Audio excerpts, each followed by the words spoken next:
Ce matin, je voudrais vous parler d'un sujet que je pense que j'ai jamais traité, puis je suis pas bien sûr d'avoir jamais entendu un message sur ce sujet-là.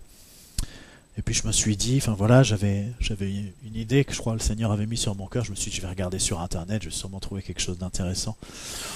Puis finalement, quand j'ai regardé sur Internet, je me suis rendu compte que c'était un sujet qui n'avait pas été beaucoup étudié. En tout cas, on ne trouvait pas beaucoup d'informations sur ce sujet facilement. Je dis ça, c'est pour retenir votre intérêt. Enfin, c'est vrai, hein, mais c'est pour, c'est pour attirer votre attention. Ce matin, je voudrais vous parler du soupir. Voilà, du soupir. Alors, vous savez que si mon message dure 1 heure à peu près, hein, je ne sais pas si ce sera un peu moins, un peu plus, on verra. Mais si c'est le cas, vous allez sans doute avoir soupiré une bonne douzaine de fois chacun. Alors peut-être il y en a qui vont soupirer plus parce qu'ils vont se dire décidément c'est vraiment long. Voilà, donc peut-être ça va vous faire soupirer encore plus. Mais voilà, il y a une réalité physiologique au soupir qui fait qu'on soupire régulièrement. Et c'est extrêmement important de pouvoir soupirer régulièrement parce que quand on soupire, ça veut dire qu'on prend une inspiration qui est plus forte et puis on vide aussi nos poumons. Parce que si on se contentait de respirer, eh bien ça veut dire qu'il y a des parties de nos poumons, alors je ne sais plus comment ça s'appelle, j'ai noté les alvéoles au fond des poumons, il n'y aurait jamais d'air dedans. Et du coup elles se flétriraient et puis nos capacités respiratoires seraient vraiment diminuées. Bon voilà, ça c'est la réalité physiologique par rapport au soupir. Et vous voyez que c'est quelque chose d'important. Dieu a créé le soupir. Déjà, il y a une raison physiologique, c'est pour qu'on ait cette capacité respiratoire plus importante. Si on ne soupirait pas, on perdrait donc une grande partie de notre capacité respiratoire. Vous voyez, c'est intéressant. Peut-être on peut soupirer un bon coup, là. Qu'est-ce que vous en pensez? Ça va nous faire du bien. On fait rentrer de l'air. Voilà. Alors, bien sûr, ce matin, voilà, on a parlé de la réalité physiologique du soupir, mais ce n'est pas vraiment ça qui va nous intéresser ce matin, c'est plutôt la réalité psychologique et la réalité spirituelle qu'il y a derrière le soupir. Et le soupir marque une expiration forte et prolongée qui peut parfois, c'est pas toujours, mais qui peut parfois être provoquée par une émotion. Alors voilà, je vous ai dit, sur Internet, on ne trouve pas grand-chose. Mais bon, heureusement, nous, on ne s'appuie pas sur Internet, on s'appuie sur la Bible. Et dans la Bible, on trouve beaucoup de choses sur le soupir. Alors voilà, c'est de ça ce matin dont je voudrais vous parler. C'est qu'est-ce que la Bible nous dit sur le soupir. Psaume 38, verset 10, nous dit « Seigneur, tous mes désirs sont devant toi, et mes soupirs ne te sont point cachés. » Le soupir peut exprimer des désirs, une aspiration profonde.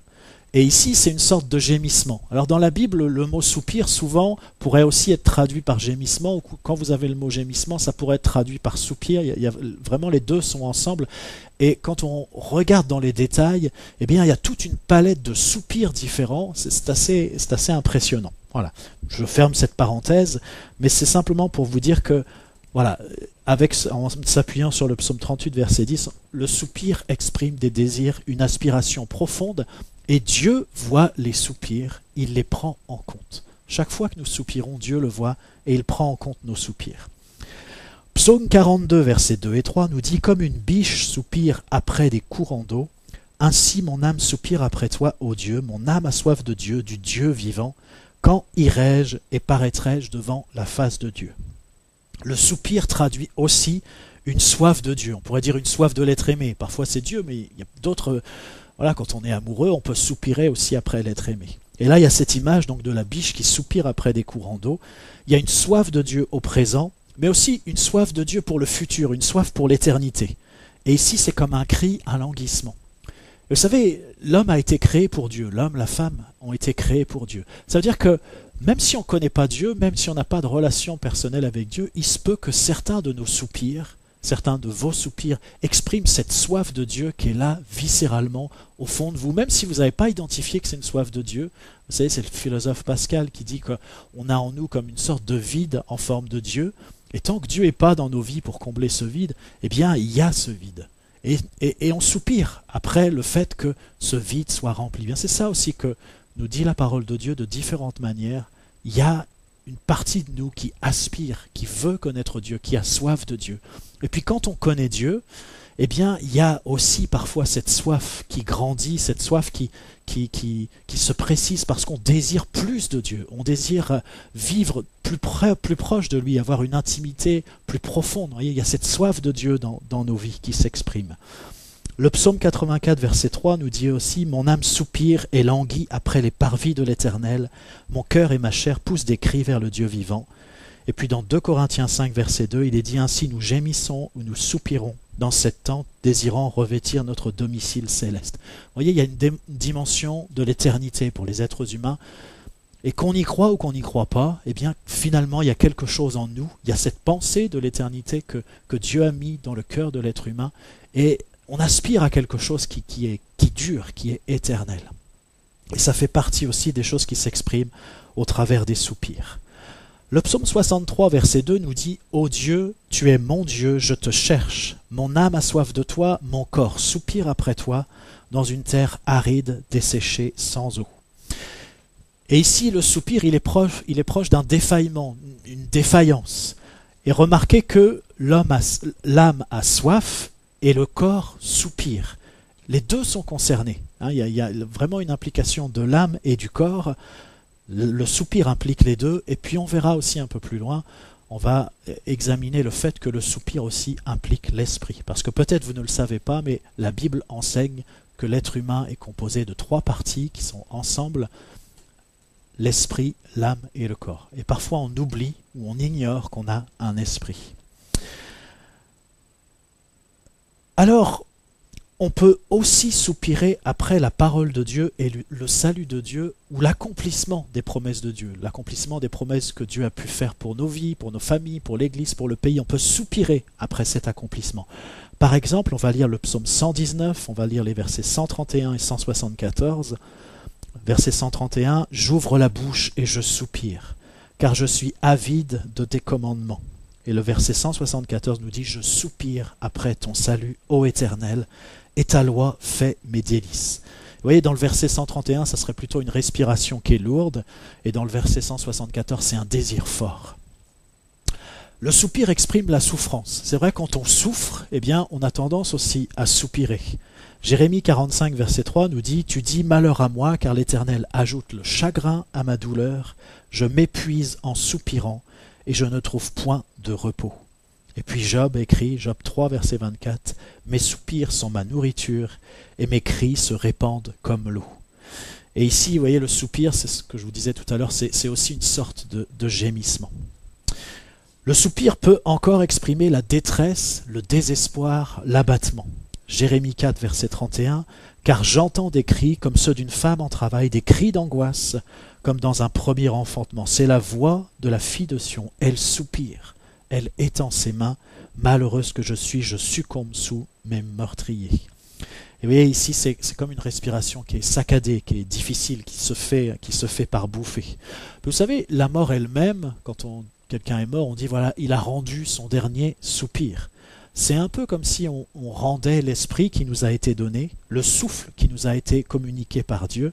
Et ce souffle, eh bien, il est dit dans Genèse 2, verset 7, « L'Éternel Dieu forma l'homme de la poussière de la terre, il souffla dans ses narines un souffle de vie, et l'homme devint un être vivant. » Alors quand je dis qu'on rend l'esprit, je ne suis pas en train de vous dire que tout est fini. Non, notre âme et notre esprit, tout à l'heure je vous parlais d'éternité, notre âme et notre esprit demeurent. Et puis on va à la rencontre du Seigneur et on va passer l'éternité avec lui si on a cru en lui, si on a accepté Jésus dans notre vie, si on a pu vraiment accepter le fait qu'on est pécheur, c'est-à-dire qu'on voulait vivre comme on en avait envie, mais que Jésus est venu pour payer le prix pour ça. Alors voilà, s'il y a cette démarche dans notre vie, s'il y a cette direction que notre vie prend, eh bien on va pouvoir passer l'éternité avec le Seigneur. Et puis la Bible enseigne même qu'on aura un corps nouveau. Voilà, l'âme et l'esprit ne disparaissent pas, ne sont pas annihilés, mais ça dure pour l'éternité, au ciel avec le Seigneur, ou en enfer pour ceux qui refusent aussi de croire en Dieu. Voilà, c'est ce qu'annonce la Bible.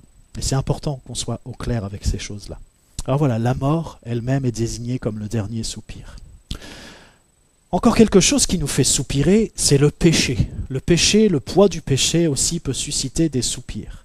Psaume 31, verset 11, « Ma vie se consume dans la douleur et mes années dans les soupirs.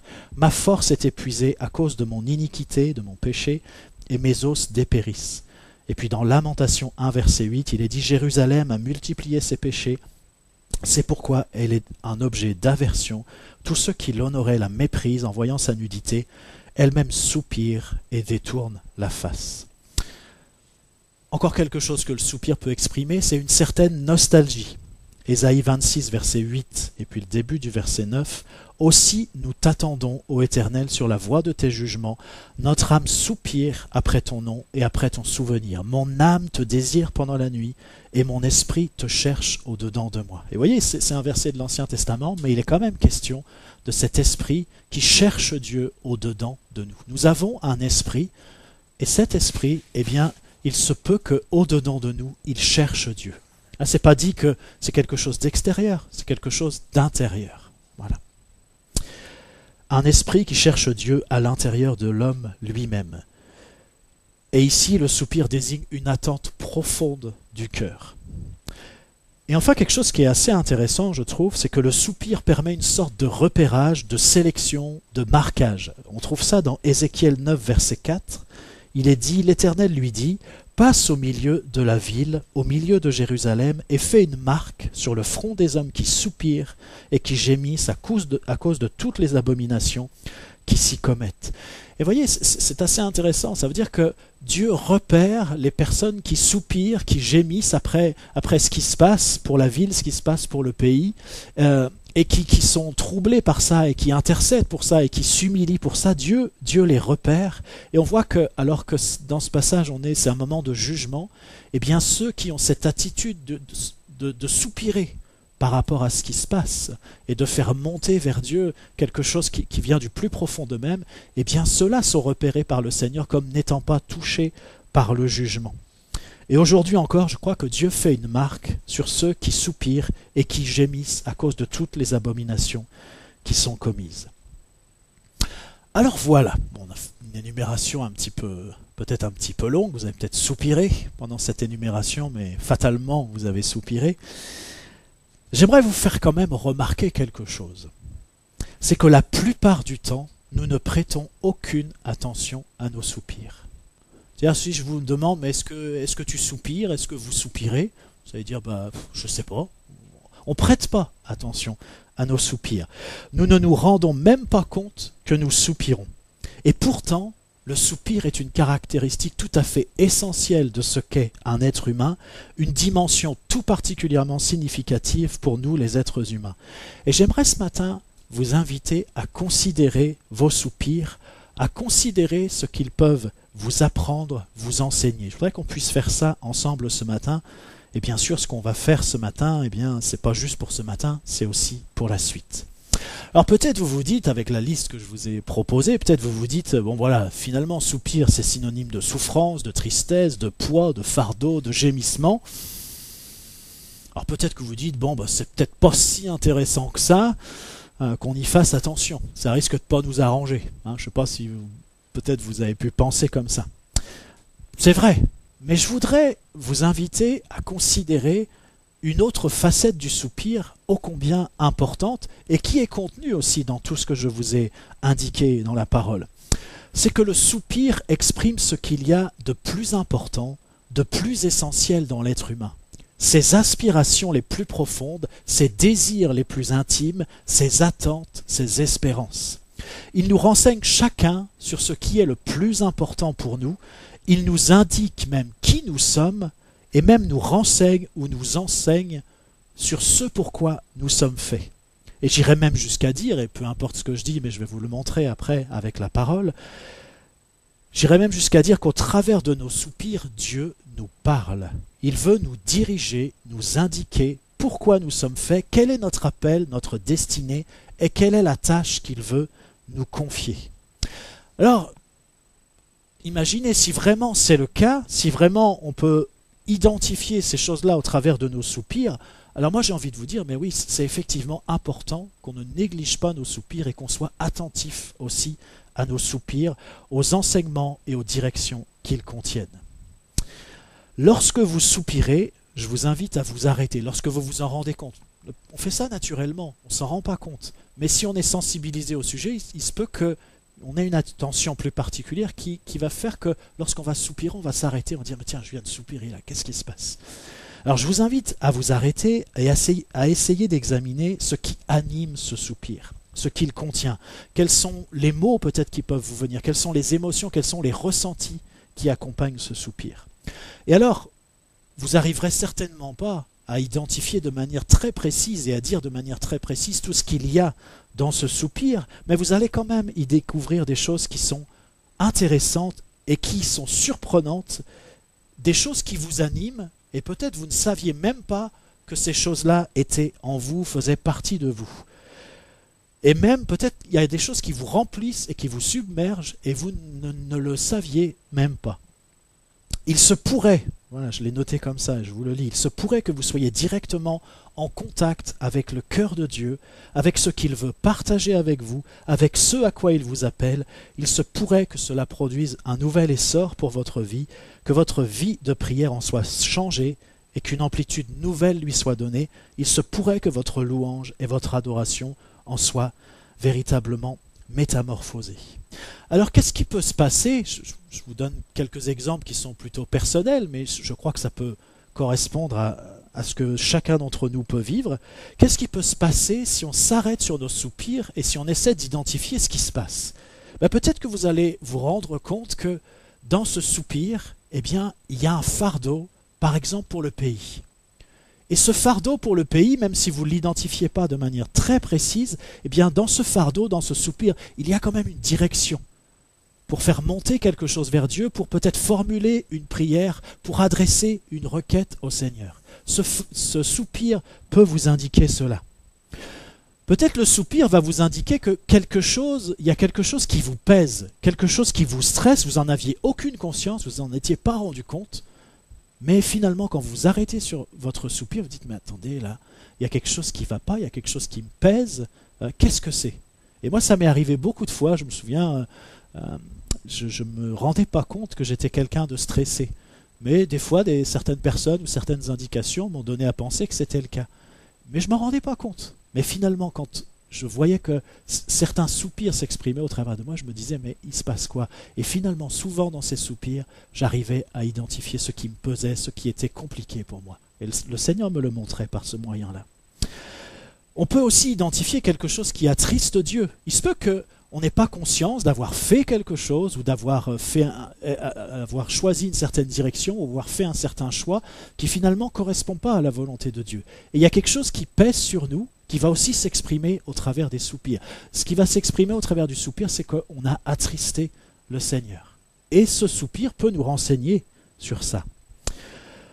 Peut-être que vous allez réaliser aussi que, au travers d'un soupir, que vous êtes plus accroché que vous ne le pensiez aux promesses de Dieu. Vous savez, parfois, on entend les promesses de Dieu, elles sont là, on veut les saisir, on veut les prendre, mais il y a des moments où on se demande, mais est-ce que véritablement je crois aux promesses? Est-ce que ça compte pour moi? Mais on se rend compte qu'il y a toute une partie de nous qui peut s'exprimer au travers d'un soupir, eh bien, qui est accrochée aux promesses de Dieu, qui attend l'accomplissement, la réalisation de ce que Dieu a dit. Peut-être que vous pourriez aussi percevoir et partager quelque chose qui est dans le cœur de Dieu. Par exemple, quelque chose qui préoccupe Dieu pour son Église. Eh bien, au travers d'un soupir, eh bien, vous allez pouvoir percevoir ça. Et ça va aussi peut-être vous donner une direction pour agir, peut-être pour prier, certes, mais peut-être pour identifier peut-être un message à apporter, une parole que Dieu veut transmettre. Eh bien, ça peut commencer par un soupir qui vous fait ressentir le fardeau de Dieu, par exemple, pour son Église. Et puis, il pourrait y avoir, et voilà, je donne ces quelques exemples, mais il peut y avoir beaucoup d'autres exemples. Vous pourriez aussi recevoir un fardeau, une direction, pour prier pour une personne spécifique qui est particulièrement présente à votre cœur, et vous vous rendez compte que quand vous soupirez, bien vous pensez à cette personne-là. Il y a quelque chose en vous qui est préoccupé par cette personne, ou par cette famille, ou par une circonstance particulière. Et puis, je vous dis au passage, ça ne va pas être mon propos ce matin, mais pour ceux qui sont baptisés du Saint-Esprit, on a le parler en langue et le chant en langue qui nous aide aussi pour identifier, pour aller plus loin dans ce que Dieu nous donne la possibilité de percevoir donc au travers d'un soupir. Dans Marc 7, verset 34, on voit que c'est un soupir de Jésus qui a précédé la guérison du sourd. Avant de prononcer la parole de guérison, qu'est-ce que Jésus a fait? Il a levé les yeux, il a soupiré, et puis ensuite, il a parlé. C'est Marc 7, verset 34. Puis, levant les yeux au ciel, Jésus soupira et dit « Ephphatha », c'est-à-dire « ouvre-toi ». Et c'est comme ça que s'est passée la guérison du sourd, donc dans l'évangile de Marc au chapitre 7. Dans Marc 8, verset 12, il nous est indiqué que Jésus a soupiré profondément en son esprit. Je vous lis Marc 8, verset 12. Jésus, soupirant profondément en son esprit, dit « Pourquoi cette génération demande-t-elle un signe? Je vous le dis en vérité, il ne sera point donné de signe à cette génération. » Et vous voyez, je crois que lorsqu'on médite sur ce passage, sur ce verset, mais sur ce qui est autour aussi, et je vous invite à le faire, eh bien, je crois qu'on peut percevoir tellement de choses dans ce soupir profond de Jésus. Et peut-être, voilà, c'est quelque chose que je vous invite à faire à la maison, prendre du temps pour méditer ce passage. Mais j'ai même envie de vous dire que si vous voulez vraiment tirer bénéfice de ce message ce matin, c'est sans doute important de le réécouter dans le calme et en étant à l'écoute du Saint-Esprit. Ce qu'on voit, et là ça devient vraiment important, ce qu'on voit à plusieurs endroits dans la Bible, c'est que le soupir est aussi une prière, une intercession efficace. Psaume 55, versets 17 et 18, il est dit « Et moi je crie à Dieu, et l'Éternel me sauvera. Le soir, le matin et à midi, je soupire et je gémis, et il entendra ma voix. » Psaume 143, verset 6, « J'étends mes mains vers toi, mon âme soupire après toi, comme une terre desséchée. » Et dans Lamentation 3, versets 55 et 56, il est dit « J'ai invoqué ton nom, ô Éternel, du fond de la fosse. Tu as entendu ma voix. Ne ferme pas l'oreille à mes soupirs, à mes cris. » Et puis, je voudrais qu'on puisse lire ensemble maintenant dans l'Épître aux Romains. Ça va être notre texte clé ce matin par rapport au soupir. On va lire dans Romains 8, les versets 22 à 27. Romains 8, versets 22 à 27. Je vous le lis. Peut-être ça s'affiche aussi. Oui, voilà, c'est parfait.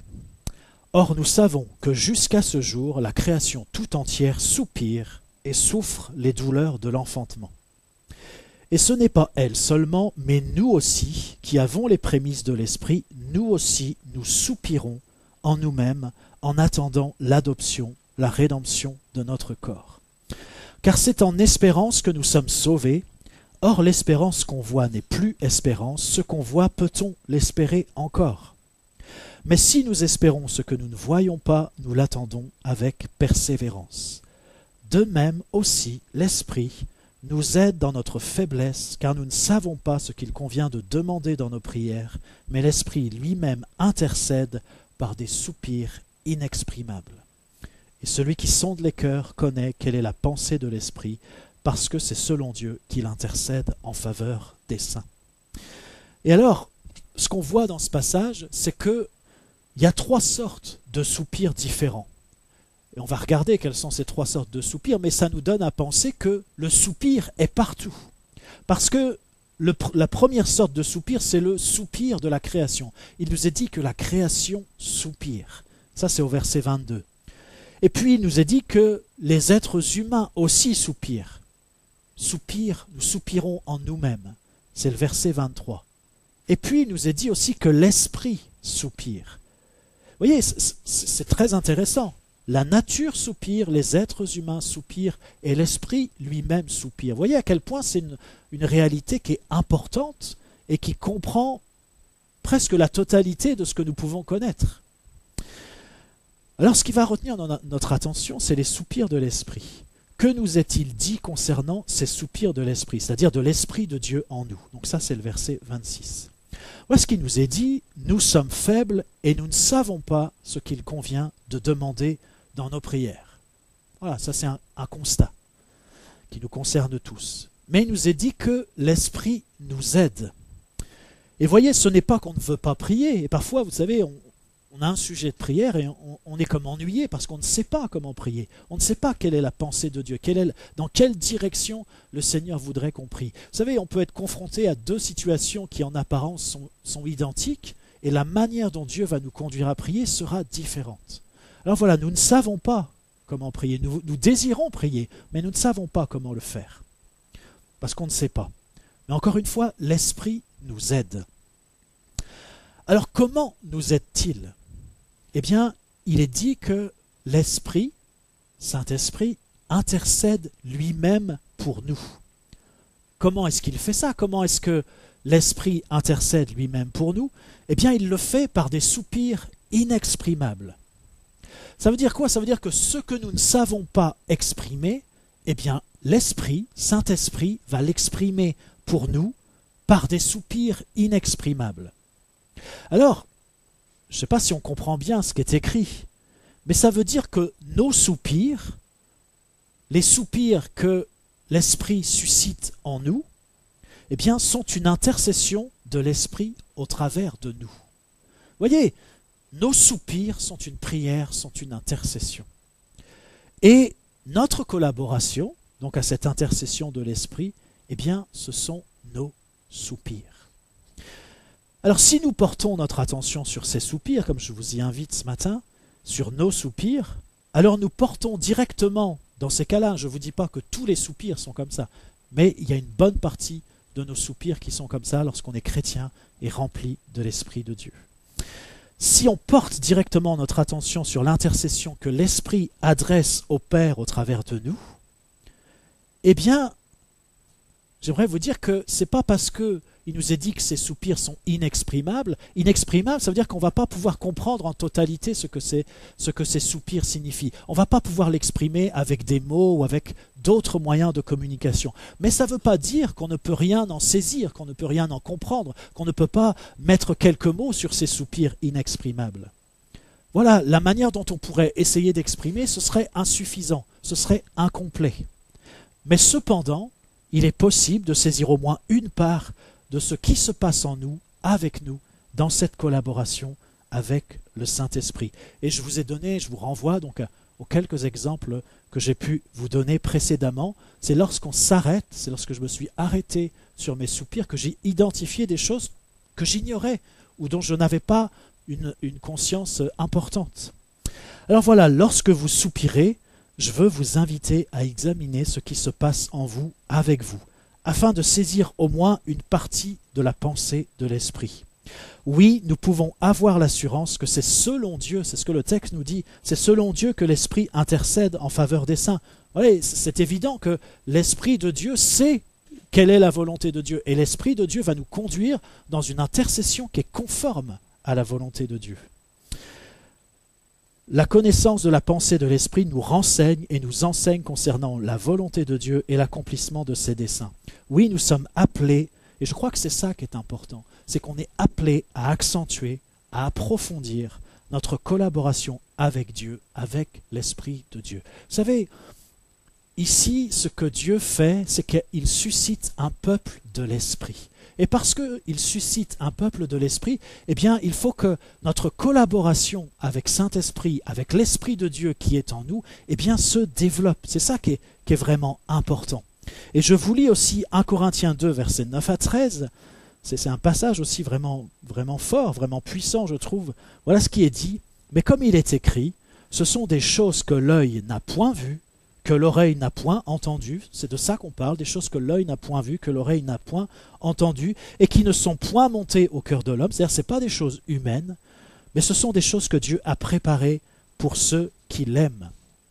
Dieu nous les a révélées par l'Esprit. Dieu nous les a révélées par l'Esprit, car l'Esprit sonde tout, même les profondeurs de Dieu. Vous voyez, quand il y a cette intercession de l'Esprit qui s'exprime au travers de vous, eh bien, il faut bien avoir conscience que c'est cet esprit qui sonde tout, même les profondeurs de Dieu. Il nous est dit, verset 11, « Lequel des hommes en effet connaît les choses de l'homme, si ce n'est l'esprit de l'homme qui est en lui? De même, personne ne connaît les choses de Dieu, si ce n'est l'esprit de Dieu. Or nous n'avons pas reçu l'esprit du monde, mais l'esprit qui vient de Dieu, afin que nous connaissions les choses que Dieu nous a données par sa grâce. Et nous en parlons, non avec des discours qu'enseigne la sagesse humaine, mais avec ceux qu'enseigne l'Esprit, employant un langage spirituel pour les choses spirituelles. » C'est vrai qu'ici, je m'adresse à des hommes et des femmes qui sont spirituels, à des hommes et des femmes qui sont remplis du Saint-Esprit. Et si vous savez que vous n'êtes pas remplis du Saint-Esprit, eh bien, peut-être ça vous donne soif de connaître Jésus, et ça vous donne soif aussi d'être rempli du Saint-Esprit. Parce que le Saint-Esprit, on va le voir aussi ensuite, c'est celui qui nous conduit dans toute la vérité. Si vous avez soif de vérité, si vous avez soif de connaître le plan de Dieu pour votre vie et pour notre monde, eh bien, l'Esprit de Dieu veut vous enseigner ces choses-là. La parole de Dieu, qui est animée par l'Esprit de Dieu, veut vous enseigner ces choses-là. Alors voilà, il peut y avoir cette soif en nous, même si nous ne connaissons pas Dieu, mais de dire, mais je désire être rempli du Saint-Esprit, je désire vivre ces choses-là. Et c'est accessible, c'est possible. Vous savez, Jésus, lorsqu'il était sur la terre, à un moment, il a dit, mais c'est avantageux que je m'en aille, c'est avantageux pour vous que je retourne au Père. Une fois qu'il a fait l'expiation des péchés dont il a été question aussi quand on a pris la Sainte Seine ce matin. Une fois que Jésus a accompli complètement la volonté du Père et qu'au travers de lui, on peut être sauvé, pardonné de nos péchés, eh bien Jésus a dit c'est avantageux, je vais retourner au Père et je vais vous envoyer le Saint-Esprit. Et le Saint-Esprit est disponible, il est accessible pour chacun d'entre nous ce matin. Ceux qui sont remplis du Saint-Esprit, ces choses, eh bien, elles sont... J'ai envie de dire, elles se passent en vous. Que vous le sachiez ou que vous ne le sachiez pas, que vous le compreniez ou que vous ne le compreniez pas, ces choses se passent en vous. Mais ce qui est important, c'est que le Seigneur ne désire pas que quelque chose se passe en nous malgré nous. C'est pas comme ça que Dieu fonctionne. Ce que Dieu veut, c'est nous enseigner comment accentuer, comment améliorer notre collaboration avec Saint-Esprit que Dieu a mis en nous. Et vous savez, on dit parfois, vous savez, on emploie l'expression « vie de l'esprit ». On dit, voilà, c'est important, la vie de l'esprit. Mais qu'est-ce que ça veut dire, cette expression « vie de l'esprit » Eh bien, ça veut certainement dire beaucoup de choses, mais j'aimerais attirer votre attention sur le fait qu'on dit, si on utilise cette expression « vie de l'esprit », eh bien, ça signifie que l'esprit est vivant.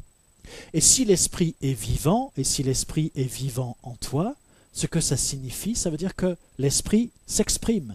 L'Esprit se manifeste, l'Esprit veut agir au travers de toi, l'Esprit veut agir avec toi. C'est parce qu'il est vivant. S'il était mort, voilà, ou s'il était inactif, s'il était endormi, eh bien on ne dirait pas, on n'utiliserait pas cette expression vie de l'esprit. Voilà, on pourrait comme ça avoir l'Esprit de Dieu, mais il ne se passerait rien de plus. Voilà, ça serait un enseignement, on sait qu'on a reçu l'Esprit de Dieu, point.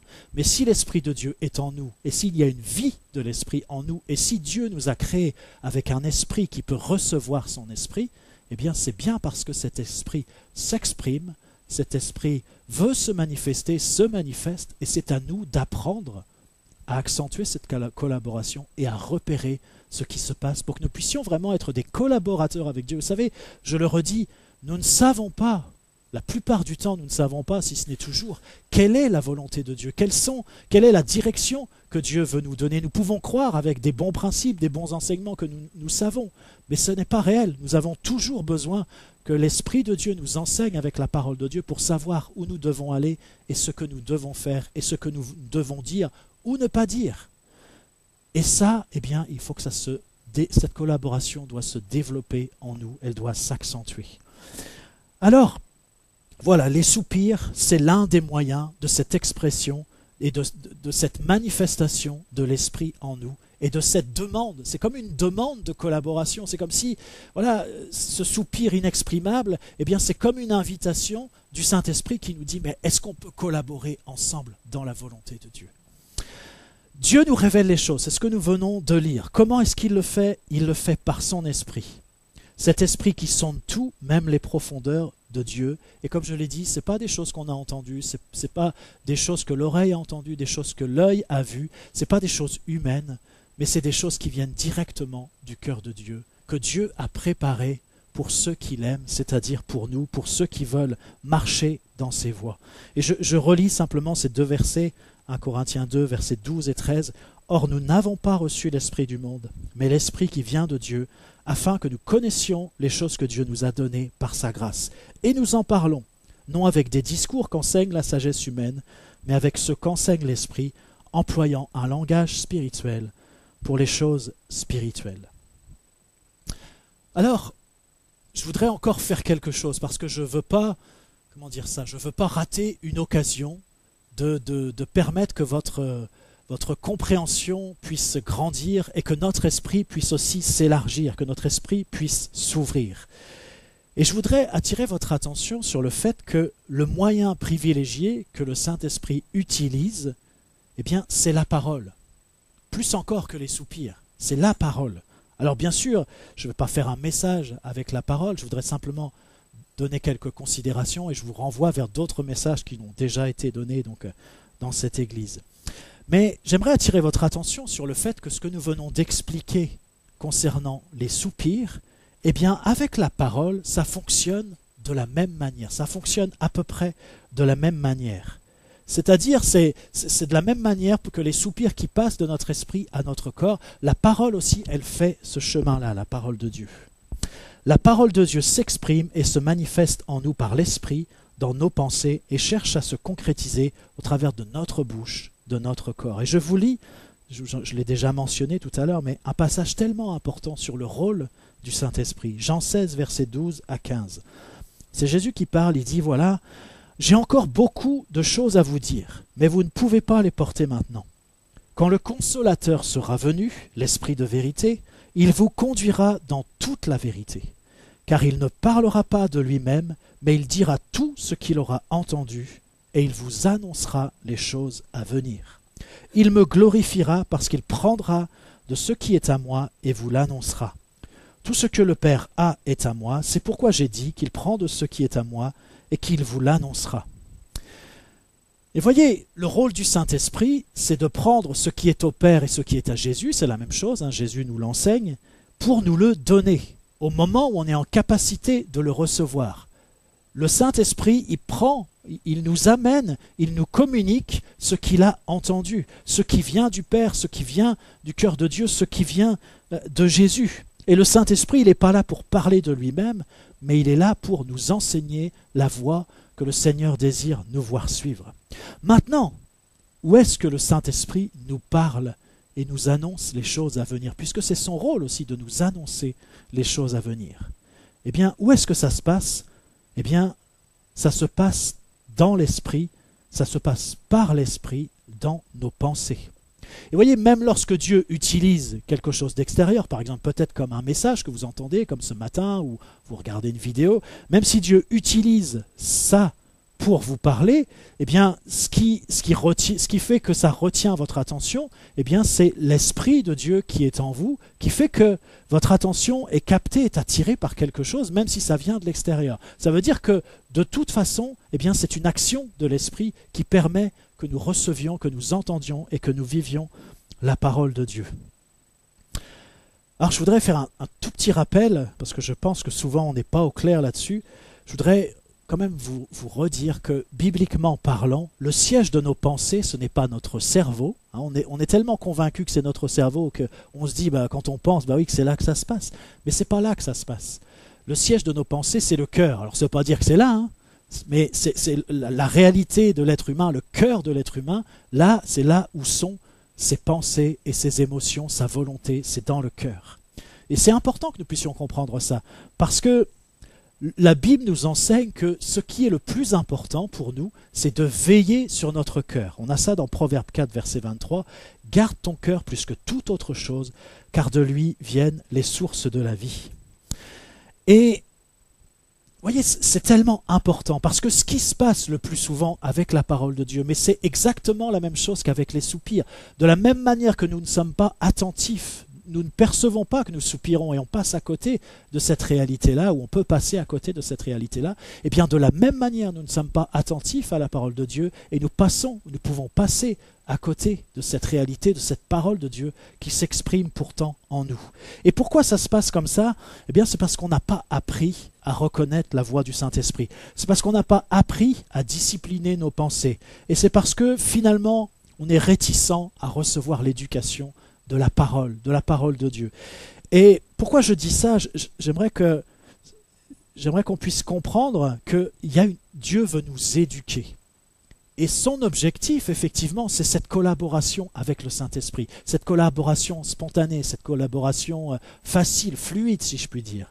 Mais avant que ça soit possible, eh bien, il faut qu'il y ait d'abord l'éducation de la parole. Et l'esprit et la parole fonctionnent toujours ensemble. Vous voyez, donc quand on parle de la parole, on parle aussi de l'esprit. Mais ce qui est important, c'est que nous puissions recevoir la parole de Dieu, que Dieu nous a donnée, qu'il nous enseigne de multiples manières. Je vous ai présenté ma Bible tout à l'heure.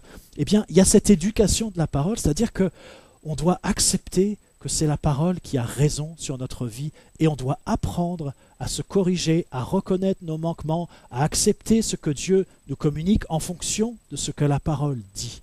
Et lorsque on accepte ça, et lorsqu'on vit ce processus, eh bien la parole, elle agit, même sans qu'on s'en rende compte, elle agit dans notre vie. Elle prépare le terrain pour qu'il y ait aussi cette action de l'esprit, qu'on puisse l'identifier plus facilement et qu'on puisse la vivre plus facilement.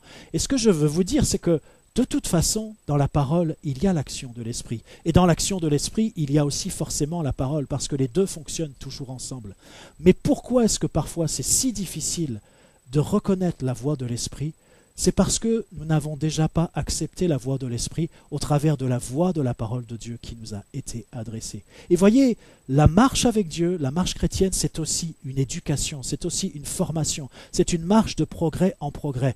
Et on ne peut pas comme ça directement arriver à une collaboration spontanée avec le Saint-Esprit. C'est quelque chose que Dieu va faire progressivement en nous. Alors ça peut aller plus ou moins rapidement, ça peut, on peut être plus ou moins docile pour ça, mais j'attire votre attention là-dessus parce que c'est tellement important que nous laissions agir la parole de Dieu dans notre vie, que nous puissions l'accepter, la recevoir, accepter qu'elle nous corrige, accepter qu'elle nous façonne, parce que c'est ça qui nous prépare à une relation beaucoup plus intime avec Dieu par son esprit. Et dans Hébreux 4, verset 12, il est dit « Car la parole de Dieu est vivante et efficace, plus tranchante qu'une épée quelconque à deux tranchants, pénétrante jusqu'à partager âme et esprit, jointure et moelle.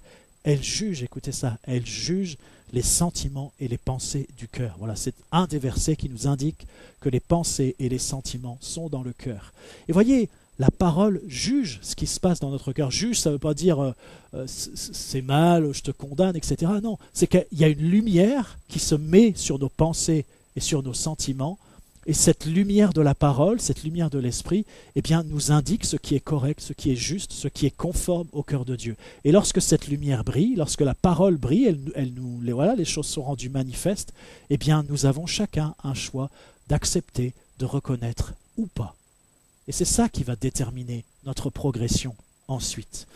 Alors, j'arrive bientôt à la fin de ce que je voulais partager avec vous, mais je voudrais peut-être encore vous donner 2-3 exemples de ce processus que je suis en train d'essayer de vous expliquer ce matin, de la manière dont ça doit se passer, cette collaboration avec le Saint-Esprit, par le moyen de la parole, par le moyen des soupirs, ça marche dans les deux cas. Je vous lis Galates 4, verset 6. Il nous est dit « Et parce que vous êtes fils, Dieu a envoyé dans nos cœurs l'Esprit de son Fils, lequel crie « Abba Père ». Je vais peut-être le relire. « Et parce que vous êtes fils, Dieu a envoyé dans nos cœurs l'Esprit de son Fils, lequel crie « Abba Père ».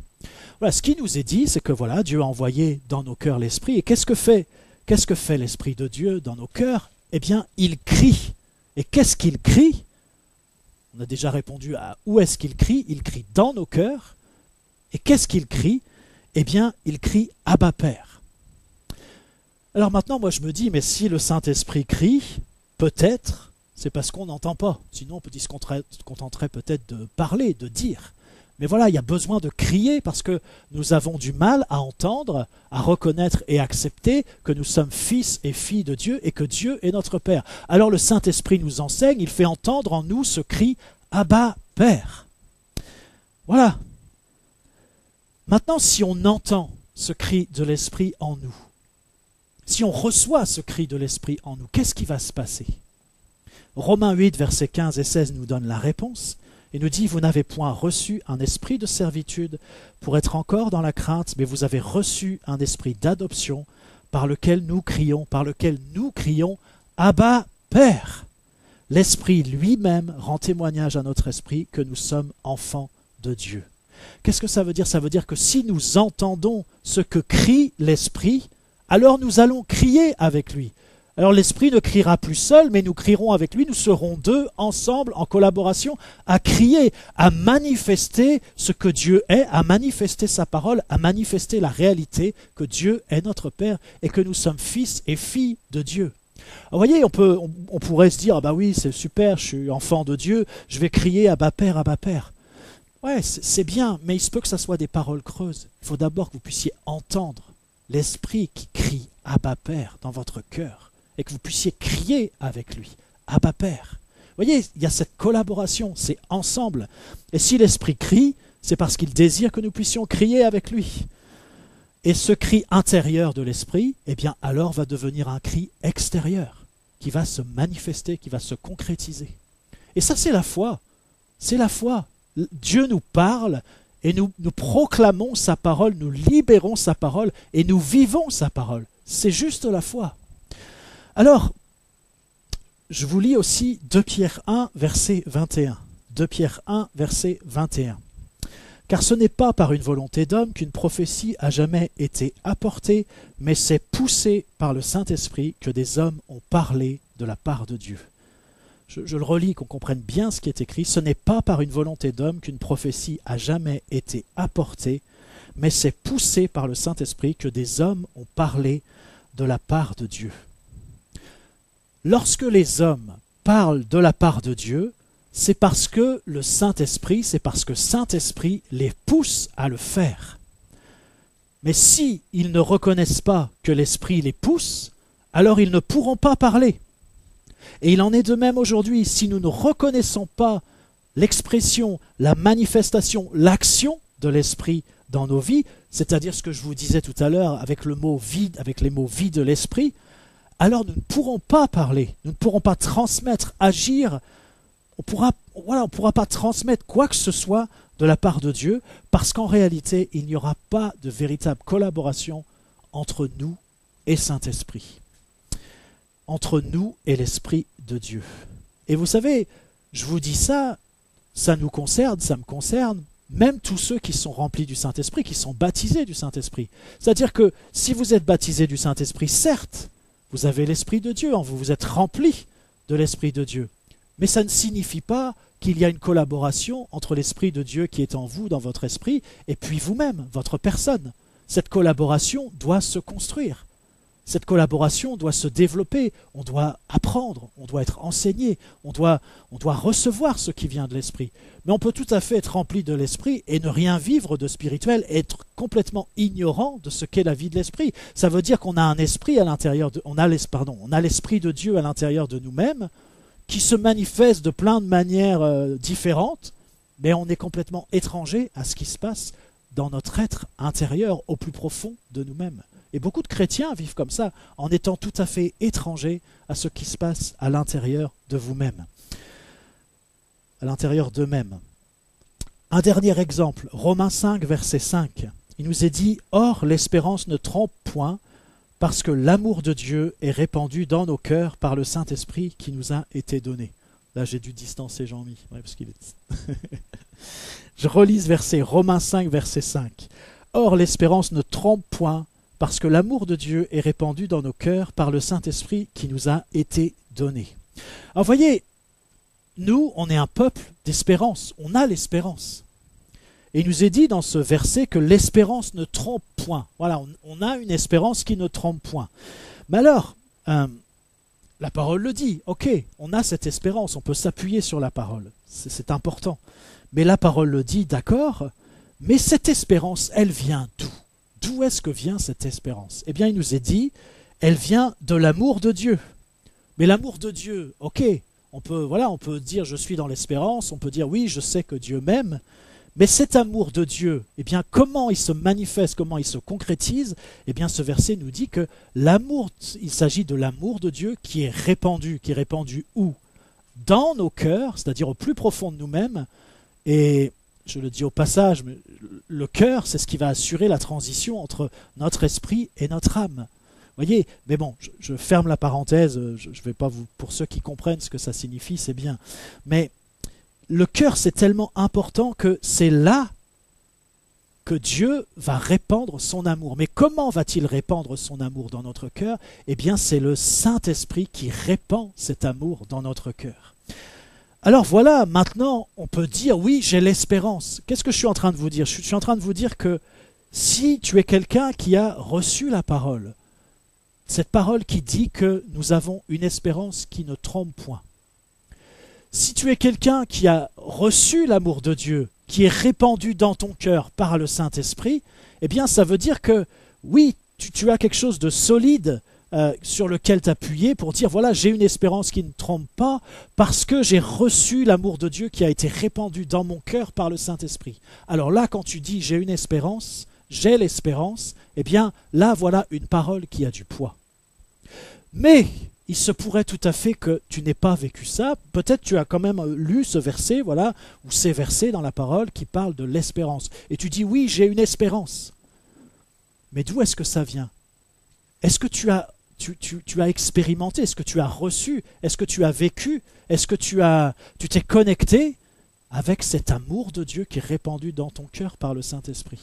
Parce que de toute façon, ça se fait. Mais c'est là que nous devons véritablement recevoir l'amour de Dieu et vivre l'amour de Dieu. Et c'est ça qui va faire que nous allons avoir une espérance qui ne trompe pas. Sinon, nos paroles sont creuses, même si on croit que, voilà, on a peut-être une assurance pour le dire, mais c'est comme si nos paroles étaient creuses, c'est comme si c'était du flanc. Parce que, voilà, la manière dont Dieu procède, il procède avec sa parole, il nous renseigne, il nous enseigne sur ce qu'il fait, sur ce qu'il a fait, sur comment il le fait, sur comment il l'a fait, et après charge à nous de réaliser ce que Dieu a fait, de le saisir, de le croire et de le vivre. Mais comprenons que ces choses, eh bien, ça se passe par l'Esprit, par Saint-Esprit, dans notre esprit, et ces choses sont ensuite répandues dans notre esprit, dans notre cœur et dans tout notre être, jusqu'à ce que nous puissions nous-mêmes proclamer la parole de Dieu et agir en fonction de la parole de Dieu, ou jusqu'à ce que nous-mêmes nous puissions prendre conscience des soupirs inexprimables qui s'expriment au travers de nous et recevoir les renseignements et l'enseignement que Dieu nous adresse au travers de ces choses pour que nous puissions véritablement établir une collaboration qui soit précise, qui soit précieuse et qui soit efficace. Alors voilà, je vous relis pour terminer Romains 8, verset 26. C'est vraiment le verset clé pour ce message. De même aussi, l'Esprit nous aide dans notre faiblesse, car nous ne savons pas ce qu'il nous convient de demander dans nos prières. Mais l'Esprit lui-même intercède par des soupirs inexprimables. Et j'aimerais encore ce matin vous encourager donc à prêter attention à vos soupirs, et plus encore aux soupirs inexprimables de l'Esprit qui pourtant s'exprime au travers de nous. Et j'imagine, je crois que si nous faisons ça, eh bien plusieurs pourront témoigner de ce qu'ils ont découvert et partager l'enrichissement, l'élargissement que cela aura pu produire dans leur vie. On va simplement prier. Seigneur, nous te remercions pour ta parole et pour les richesses de ta parole qui sont tout à fait inépuisables. Et Seigneur, je prie simplement que cette parole qui a été adressée, Seigneur, tout ce qui vient de toi, qui correspond véritablement à ta parole et à ton esprit, eh bien je prie que chacun puisse en recevoir et en vivre le maximum de ce qui est possible là où il en est. Et je prie, Seigneur, eh bien que cette parole produise son effet dans les vies, et je prie pour que chacun eh bien, ouvre les yeux de son cœur pour réaliser combien tu parles, combien tu agis, combien il y a cette vie de l'Esprit qui est active en chacun de nous qui avons reçu le Saint-Esprit. Et Seigneur, je prie aussi pour ceux qui n'ont pas encore reçu le Saint-Esprit, qui ne sont pas baptisés du Saint-Esprit. Seigneur, je prie pour qu'il y ait cette soif en eux de le recevoir, pour qu'il y ait cette demande aussi qui s'exprime de leur part pour recevoir ton Esprit. Seigneur, merci parce que tu es celui qui donne soif, et lorsque tu donnes soif, ce n'est pas simplement pour qu'on ait soif, mais c'est parce que tu veux répondre à cette soif, Seigneur. Et je prie que la soif puisse grandir dans nos cœurs, la soif de toi, la soif de ta parole, la soif de cette collaboration avec Saint-Esprit, parce qu'alors je sais que tu vas aussi répondre à cette soif et que tu es à l'œuvre dans nos vies. Je te remercie vraiment, Seigneur, pour ta parole. C'est tellement précieux, tout ce que tu peux nous communiquer.